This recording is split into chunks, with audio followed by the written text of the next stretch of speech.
សួស្តីបងប្អូនទាំងអស់គ្នាចឹងថ្ងៃនេះខ្ញុំនឹងបង្ហាញពីរបៀបដំឡើងកម្មវិធី PAK រូបចាប់ដៃពណ៌ក្រហមដែលយើងធ្វើការផ្លាស់ប្ដូរពីកម្មវិធីខៀងហួតរូបចាប់ដៃពណ៌ទឹកក្រូចនេះមកប្រើរូបចាប់ដៃពណ៌ក្រហមវិញចឹងក្នុងការដំឡើងនោះគឺខ្ញុំនឹងប្រាប់ពីរបៀបដំឡើងតាមរយៈ Telegram គឺខ្ញុំផ្ញើ link មួយចូលទៅក្នុង Telegram ហើយបងប្អូនគ្រាន់តែចុច link ហើយនៅលើ link ដែលខ្ញុំបានផ្ញើឲ្យនៅក្នុង Telegram chat ហ្នឹងវានឹង download រួចធ្វើការដំឡើងអញ្ចឹងខ្ញុំនឹងបង្ហាញអញ្ចឹងចុចបើកលើកម្មវិធី Telegram មកនឹងចូលទៅក្នុង message ដែលខ្ញុំផ្ញើឲ្យហ្នឹងហើយចុចលើតំណភ្ជាប់ link ខាងក្រោមហ្នឹងនឹងធ្វើការ download រួចធ្វើការ install ឥឡូវសូមចាប់ផ្ដើមទាំងអស់គ្នាអញ្ចឹងយើងបើកកម្មវិធី Telegram មក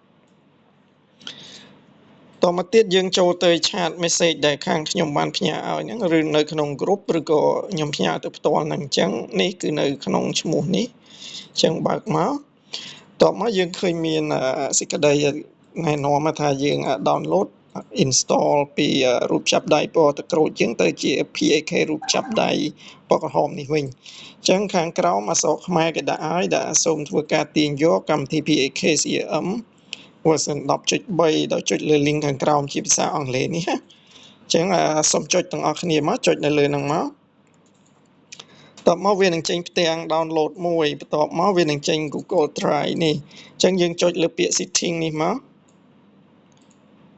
តមកទៀត allow from resource អញ្ចឹងយើងបើកកន្លែងនេះឲ្យចេញ box queue នេះមកបន្ទាប់ពីបើកមកវា load ពាក្យ install នេះហើយអញ្ចឹងយើងចុចពាក្យ install តមកយើងរងចាំវាបន្តិច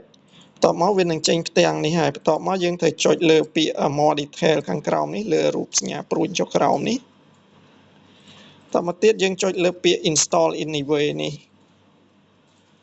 តមកប្រសិនបើមាន